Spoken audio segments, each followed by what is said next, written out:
de la République di wax ne le peuple doit mettre la pression sur la justice. Non, le peuple n'a pas le droit de mettre la pression sur la justice. Rawatina justice boo xam ki ñu ko dénk tey nit ñi am nañ ci moom yaakaar suñ ko doolee buñ ko affaiblir fii may wax ak yéen am na jëmm joo xamante ni Simon Faye la tudd rédacteur en chef bu des médias.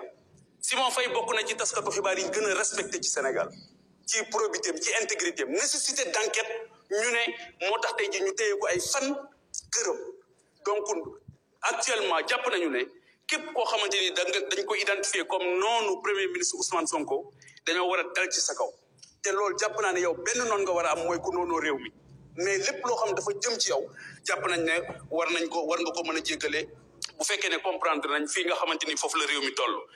Donc Simon Faye ak la justice ak ñi nga xamante ni yëpp dañ leen di woo ci loo xamante ni du dara parce que li nga wax fii léegi ci wàllu justice jàpp naa ne on est en train de redéfinir même la nature de notre régime. Pendant longtemps, on a décrié une administration judiciaire. Aujourd'hui, on va aller vers un véritable pouvoir judiciaire. Loolu lañ doon xeex.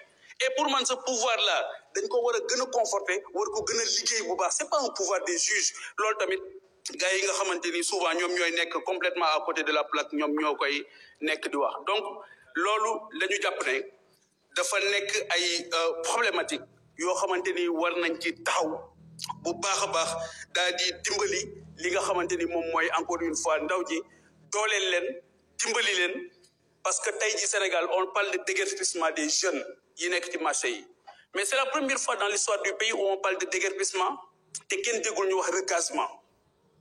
Il faut qu'on parle de recasement bu ñuy déguerpir beneen bi mooy la problématique des marchés. benn borom xam-xam day wax ne boo demee ci dëkk boo bëggee xam ni waa dëkk ba mel njëkkal ci marché bi nu marché bi mel moom la dëkk bi mel te sunu marché yëpp tey ku ci am ndomba tànk dootoo dem ci marché yi dootoo fa nduggee dootoo fa lijjanti parce que xam nga ne marché yi nekkul aux normes. Donc il faut qu'on travaille sur un vaste programme de réhabilitation des marchés jàpp naa ne loolu tamit dafa nekk farata ci fi nga xamante ni foofu la Sénégal toll. Monsieur le Premier ministre damay revenir ci beneen problématique boo xamante ni c'est la presse sénégalaise. Excusez-moi, mais justice bi doy na, c'est bon.